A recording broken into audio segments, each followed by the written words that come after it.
গল্পের শুরুতে আমরা মেইন ক্যারেক্টার ডংকে দেখতে পাই। ডং তার শহরের অনেক বড় এবং জনপ্রিয় একজন টিভি শো পরিচালক। সে এক প্রফেসরের সন্ধান পায় যে কিনা একটি এক্সপেরিমেন্ট করছিল মানুষের আয়ু নিয়ে। প্রফেসর ল্যাবের ক্যাপসুলের মধ্যে দুজন মেয়ে এবং ছেলেকে 24 ঘন্টা রাখবে এবং পরীক্ষা করে দেখবে তাদের বয়স বৃদ্ধি পায় কিনা। এই এক্সপেরিমেন্টের আইডিয়াটি ডংয়ের খুব পছন্দ হয় এবং সে এই এক্সপেরিমেন্টের অংশ হয়ে যায়। এরপর সেই এক্সপেরিমেন্টের মেয়েটিকে দেখানো হয় যার নাম হচ্ছে মিরান। তাদের দুজনকে দুটি ক্যাপসুলের মধ্যে প্রিজার্ভ করে রাখা হয়েছিল।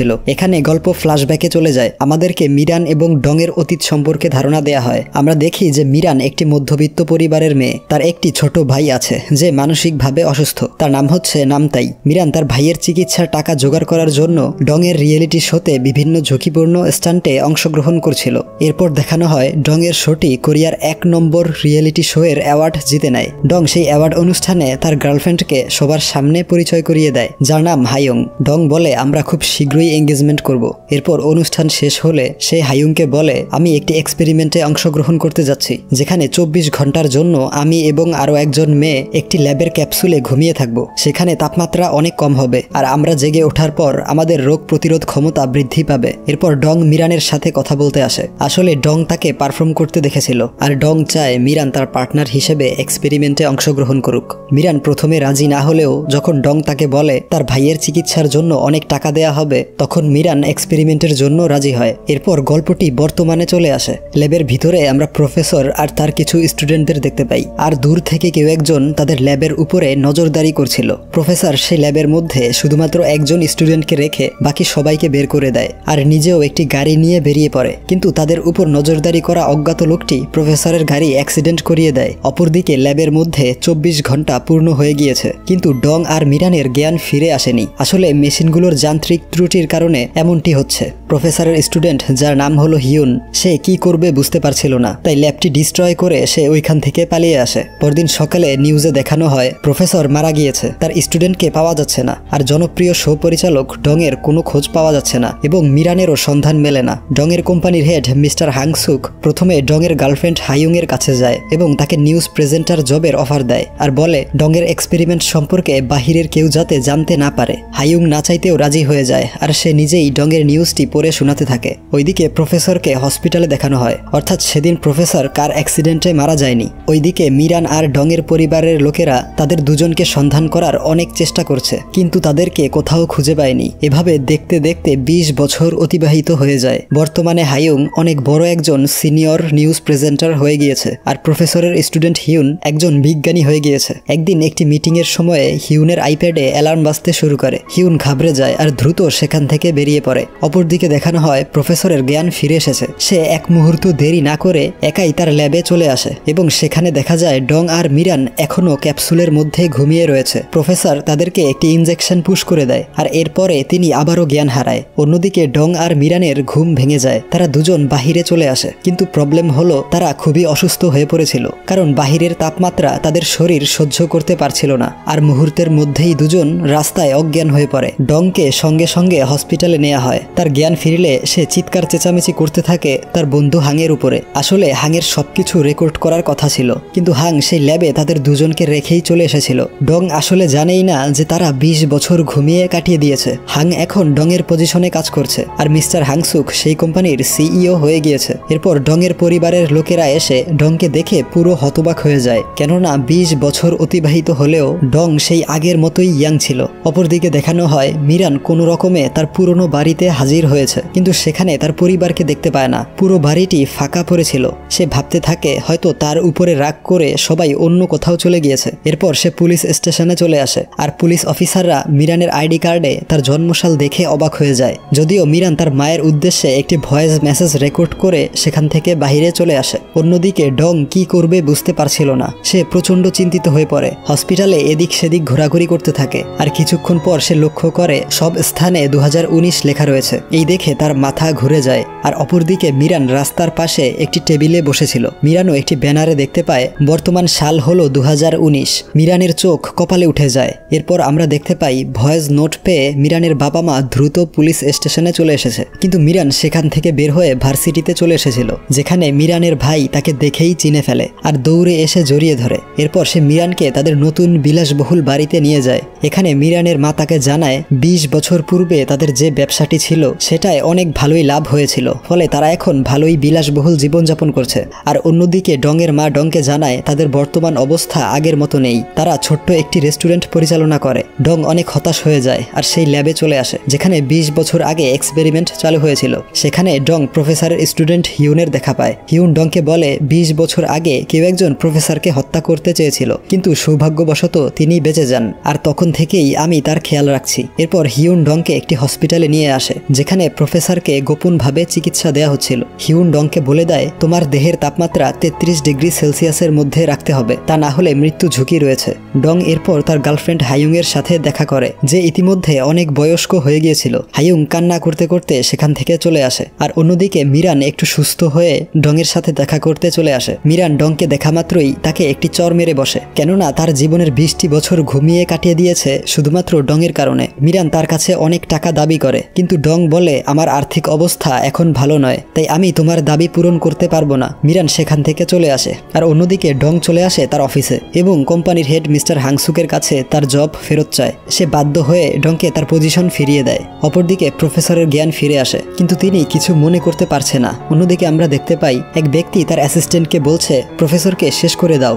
এরপর মিরানকে দেখানো হয়। মিরান অনেক দুঃখী ছিল, কেননা তার বয়স বেশি হওয়াতে কোথাও তাকে চাকরি দেয়া হচ্ছিল না। অপরদিকে ডং তার বন্ধুর কাছ থেকে জানতে পারে এক্সপেরিমেন্টের সেই শোটি কখনো টিভিতে দেখানো হয়নি, যেটা শুনে ডং অনেক রেগে যায়। আর তখনই সেখানে মিরান চলে আসে আর ডং এর কাছে তার কোম্পানিতে একটি চাকরির জন্য আবেদন করে। ডং মিরানকে 3 মাসের জন্য ইন্টার্নশিপে রেখে দেয়। এরপর তারা দুজন নিজেদের শারীরিক পরিস্থিতি সম্পর্কে কথাবার্তা বলে। আসলে সাধারণ মানুষের তুলনায় তাদের দুজনের দেহের তাপমাত্রা অনেক কম ছিল, তাই বেশি গরম আবহাওয়ায় গেলেই তারা অজ্ঞান হয়ে যায়।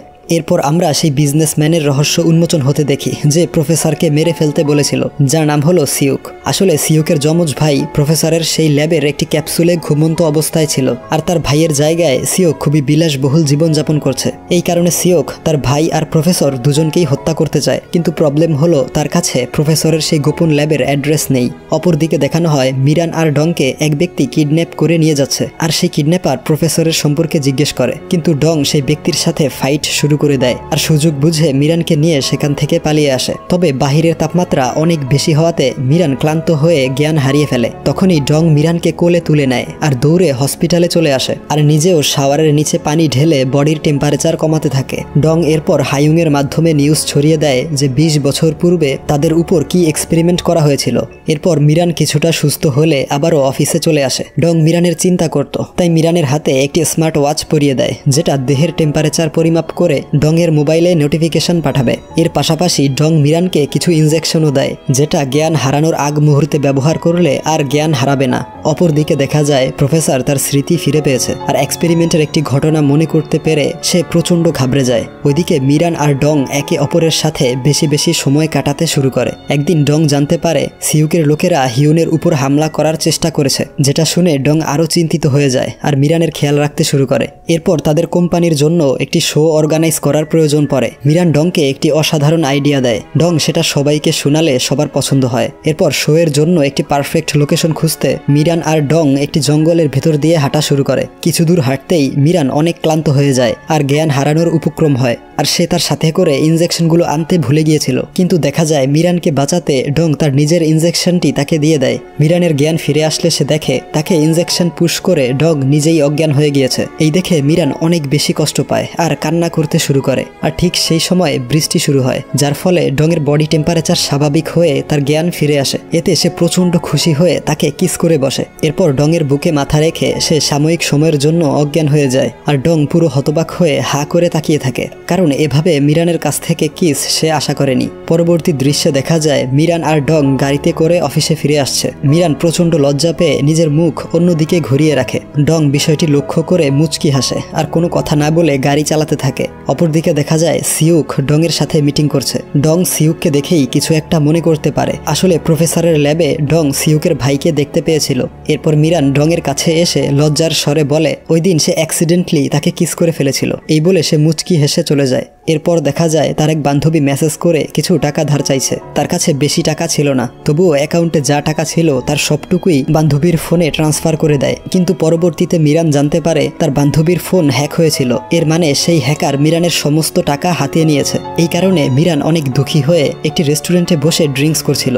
এর ফলে মিরানের বডি টেম্পারেচার বাড়তে শুরু করে আর ডংয়ের মোবাইলে একটি নোটিফিকেশন চলে আসে। ডং দ্রুত সেখানে যায় এবং মিরানের বডি টেম্পারেচার স্বাভাবিক করার জন্য তার সাথে আইসক্রিম শেয়ার করে খায়। মিরান অনেক খুশি হয়ে ডংকে দেখে। এরপর এক মহিলা ডংকে ফোন করে তার স্বামীকে বাঁচানোর জন্য রিকোয়েস্ট করে। আসলে তার স্বামীও ছিল প্রফেসরের সেই এক্সপেরিমেন্টের একজন সদস্য। এরপরের দৃশ্যে দেখানো হয় সিউক সেই মহিলাকে কিডন্যাপ করে নিয়ে এসেছে এবং এখানে রিভিল করা হয় সেই মহিলাটি হচ্ছে সিউকের ভাইয়ের স্ত্রী। সিউকের ভাইয়ের অ্যাক্সিডেন্ট হয়েছিল, সে প্রায় মৃত্যু শয্যায় ছিল, যে কারণে সে প্রফেসরের সাথে কথা বলে তার স্বামীকে ক্যাপসুলে করে রাখে যাতে পরবর্তীতে ওষুধ আবিষ্কার করে তাকে বাঁচানো যাবে। এরপর দেখানো হয় মিরানকে একটি ইউনিভার্সিটির ছেলে পছন্দ করে। সে মিরানকে ফোন করে খোঁজ খবর নিত। এই বিষয়টা ডংয়ের কাছে ভালো লাগতো না, কারণ ডং মিরানকে ধীরে ধীরে ভালোবাসতে শুরু করেছিল। এরপর ডং জানতে পারে সেই মহিলাটিকে অর্থাৎ সিউকের ভাইয়ের স্ত্রীকে কেউ মেরে ফেলেছে। এই খবরটি ডং হাইয়ুংয়ের মাধ্যমে সবখানে ছড়িয়ে দেয়। এরপর দেখা যায় মিরান অসুস্থ, তাই সে বাড়িতে রেস্ট নিচ্ছে। ডং এসে তার দেখাশোনা করে। সে চলে আসার সময় মিরানকে কিস করতে চাইছিল, কিন্তু টেম্পারেচার বৃদ্ধি হয়ে যাবে এই ভয়ে সে কিস না করেই সেখান থেকে চলে আসে। এরপর আমরা দেখতে পাই সিউক প্রফেসরকে কিডন্যাপ করে তার আস্তানায় নিয়ে এসেছে। সিউক বলে তুমি এখান থেকে বের হয়ে সোজা তোমার ল্যাবে চলে যাবে আর সমস্ত ক্যাপসুল ধ্বংস করে দিবে। সে এই থ্রেট দিয়ে প্রফেসরকে ছেড়ে দেয়। অন্যদিকে দেখানো হয় ডং আর মিরান একটি হোটেলে অবস্থান করছে একটি শো এর শুটিং এর জন্য। সেখানে ডং এর কাছে খবর আসে প্রফেসরের স্মৃতি ফিরে এসেছে। বিষয়টি জানতে পেরে সে মিরানকে হোটেলে রেখেই দ্রুত ল্যাবে চলে আসে। প্রফেসর তখন ক্যাপসুলগুলো ধ্বংস করার কথা ভাবছিল, কিন্তু ডং তা করতে মানা করে। এরপর ডং অনেক কান্না করতে থাকে আর প্রফেসরের কাছে রিকোয়েস্ট করে তাকে এবং মিরানকে স্বাভাবিক মানুষের মতো করে দিতে। এরপর দৃশ্য পরিবর্তন হয়, দেখা যায় মিরান তার জন্য অপেক্ষা করছিল আর তখনই ডং সেখানে চলে আসে। সে মিরানকে বলে আমরা খুব শীঘ্রই স্বাভাবিক হয়ে যাব, তার জন্য কিছুদিন অপেক্ষা করতে হবে। এরপর দেখানো হয় তারা দুজন একে অপরের অনেক ক্লোজ হয়ে গিয়েছে, এমনকি অফিসেও দুজন দুজনের হাত জড়িয়ে ধরে বসে থাকতো। বিষয়টি হাইয়ুংয়ের একদমই পছন্দ হয় না। এরপর হাইয়ুং সিয়ংয়ের কাছে এসে একটি ডিল করে। হাইয়ুং বলে আমি আপনাকে ল্যাবের লোকেশন দিয়ে দিব, কিন্তু এর পরিবর্তে মিরানকে সেই ক্যাপসুলের মধ্যে আবারও বন্দি করে রাখতে হবে। সিউক রাজি হয়ে যায়। অন্যদিকে মিরান তার ভাইয়ের সঙ্গে ডংয়ের দেখা করায়। ডং মিরানকে বলে এখন থেকে তোমার পাশাপাশি তোমার ভাইয়েরও দেখাশোনা করব। এতে মিরান অনেক খুশি হয়ে যায়। আর ওইদিকে ল্যাবের লোকেশন জানতে পেরে সিউক তার দলবল নিয়ে ল্যাবে চলে আসে, যেখানে আগে থেকেই প্রফেসর উপস্থিত ছিল। সিউক তার ভাইয়ের ক্যাপসুলটি খুঁজতে শুরু করে, কিন্তু কোথাও তাকে খুঁজে পাওয়া যাচ্ছিল না। তাই রাগান্বিত হয়ে সিউক প্রফেসরকে সাথে করে নিয়ে যায়। আর আমাদের দেখানো হয় সিউকের ভাইকে একটি হসপিটালে অ্যাডমিট করে রাখা হয়েছে।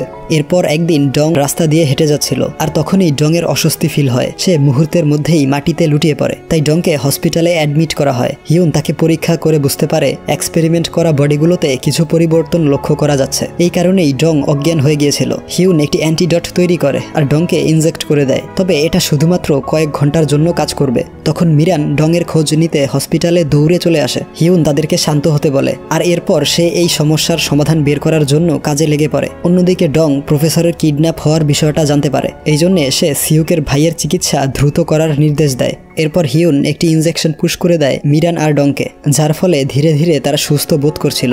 ডংয়ের নতুন একটি শো শুরু হয়, যেখানে সেই 20 বছর আগের এক্সপেরিমেন্টটি দেখানো হয় এবং সিউকের গোপনীয়তাও ফাঁস করে দেয়া হয়। আসলে এই সবকিছুই ডংয়ের প্ল্যান ছিল, যা তার মুচকি হাসি দেখে বোঝা যায়। এরপর দেখা যায় সিউকের ভাই সুস্থ হয়ে তার পজিশনে ফিরে গিয়েছে আর প্রফেসরকেও উদ্ধার করা হয়েছে। অন্যদিকে ডং সিদ্ধান্ত নেয় সে চাকরি থেকে রিজাইন করে ইউটিউব চ্যানেল খুলবে। এরপর ডং মিরানদের বাড়ির উপরতলায় শিফট হয় আর দুজনের রিলেশনশিপের কথা পরিবারের কাছে শেয়ার করে, তবে তাদের পুরোপুরি ঠিক হতে এখনো অনেক সময় প্রয়োজন। একদিন ডং প্রফেসরের কাছে যায় আর বলে দ্বিতীয় ডোজ প্রথমে আমি গ্রহণ করব। আসলে ডং মিরানকে অনেক বেশি ভালোবেসে ফেলেছিল, তাই মিরানের জীবনকে ঝুঁকিতে দিতে চাইছিল না। প্রফেসর ডং এর উপরে দ্বিতীয় ডোজ প্রয়োগ করে আর দেখা যায় ডং এর বডিতে কিছু সাইড ইফেক্ট হচ্ছে। অন্যদিকে মিরান এক ব্যক্তিকে দেখে অনেক ভয় পেয়ে যায়, কারণ সেই লোকটি ছিল সিউকের ডান হাত, যাকে পুলিশ ধরতে ব্যর্থ হয়েছিল। মিরান কোনো রকমে সেখান থেকে পালিয়ে পুলিশ স্টেশনে চলে আসে আর একটি কমপ্লেইন কমপ্লেইন ফাইল করে। অন্যদিকে ডং তার রুমে রেস্ট নিচ্ছিল। মিরান সেখানে আসে আর ডং এর দেখাশোনা করে। এভাবে কিছুদিন কেটে যায়। ধীরে ধীরে ডং সুস্থ হয়ে উঠছে। এরপর ডং তৃতীয় ডোজটিও নিয়ে নেয় এবং দেখা যায় ডং পুরোপুরি সুস্থ হয়ে গিয়েছে। সে সুখবরটি মিরানকে জানায় আর মিরানেরও ডোজ নেওয়ার সময় এসে যায়। কিন্তু যেদিন মিরানের ডোজ নেওয়ার কথা ছিল সেদিন সকালবেলা মিরান একটি শোয়ের শুটিং করতে চলে আসে। মিরান দেখে ডংয়ের পেছনে সিওকের এক লোক ছুরি হাতে নিয়ে দাঁড়িয়ে আছে। মিরান দৌড়ে ডংয়ের কাছে আসে আর সেই লোকটি ডংকে ছুরি দিয়ে আঘাত করার আগেই মিরান সামনে দাঁড়িয়ে যায়। এতে সে গুরুতর আহত হয়। তাকে হসপিটালে নেওয়া হয়। কিন্তু মিরানের দেহের তাপমাত্রা কম হওয়াতে ডক্টর অপারেশন করতে পারবে না। তাই আর কোনো উপায় না পেয়ে প্রফেসরের মাধ্যমে মিরানকে আবারও সেই ক্যাপসুলের মধ্যে ফ্রিজ করে রাখা হয়। প্রফেসর মিরানকে বাঁচাতে গবেষণা শুরু করে দেয়। এই বিষয়টি নিয়ে ডং অনেক বেশি দুঃখী হয়ে যায়। সে তার অফিসে আবারও জয়েন করে, কিন্তু কিছুতেই কাজে মনোযোগ দিতে পারছিল না। সব সময় শুধু মিরানের কথা ভাবতে থাকে। সে প্রত্যেকদিন ল্যাবে গিয়ে মিরানকে দেখে আসতো এবং মিরানের পরিবারের সঙ্গে সময় কাটাতো। এভাবে দেখতে দেখতে কয়েক বছর অতিবাহিত হয়ে যায়। ডং এখনো ল্যাবে যাওয়া বন্ধ করেনি। প্রত্যেকদিন মিরানের খোঁজ খবর নিতে চলে আসে। আর একদিন প্রফেসর মিরানকে বাঁচানোর উপায় পেয়ে যায়। তাই মিরানকে ক্যাপসুল থেকে বের করে অপারেশন করা হয়। অপারেশন সাকসেসফুল হয় ঠিকই, কিন্তু মিরানের জ্ঞান ফিরে আসে না। কিছুদিন পর ডং এর কাছে খবর আসে মিরানের জ্ঞান ফিরেছে। ডং এক মুহূর্তের জন্যও দেরি না করে দৌড়ে হসপিটালের দিকে রওনা হয়। আর হসপিটালের সামনে আসতেই দেখে মিরান বাহিরে বসেই ডং এর জন্য অপেক্ষা করছে। দুজন দুজনকে জড়িয়ে ধরে আর অনেক বেশি ইমোশনাল হয়ে যায়। এরপর দেখানো হয় মিরান আবারও অফিসে জয়েন করেছে এবং তারা দুজন স্বাভাবিক জীবনযাপন শুরু করেছে। আর প্রফেসরও তার এক্সপেরিমেন্ট চালু রাখে আর সাধারণ জনগণের সেবা করে। এক রাতে মিরান ডংকে বলে তার স্বপ্ন হচ্ছে সে পুরো পৃথিবী ঘুরে দেখতে চায়। এর কিছুদিন পর তারা দুজন একটি ব্লগিং চ্যানেল স্টার্ট করে। গল্পের শেষ অংশে আমরা দেখতে পাই দুজন খুবই সুন্দর মুহূর্ত কাটাচ্ছে দেশ বিদেশের সুন্দর সুন্দর স্পট ঘুরে। আর ব্লগ ভিডিওতে দুজনের স্মাইলিং ফেসের মাধ্যমে এই অসাধারণ গল্পটির সমাপ্তি হয়।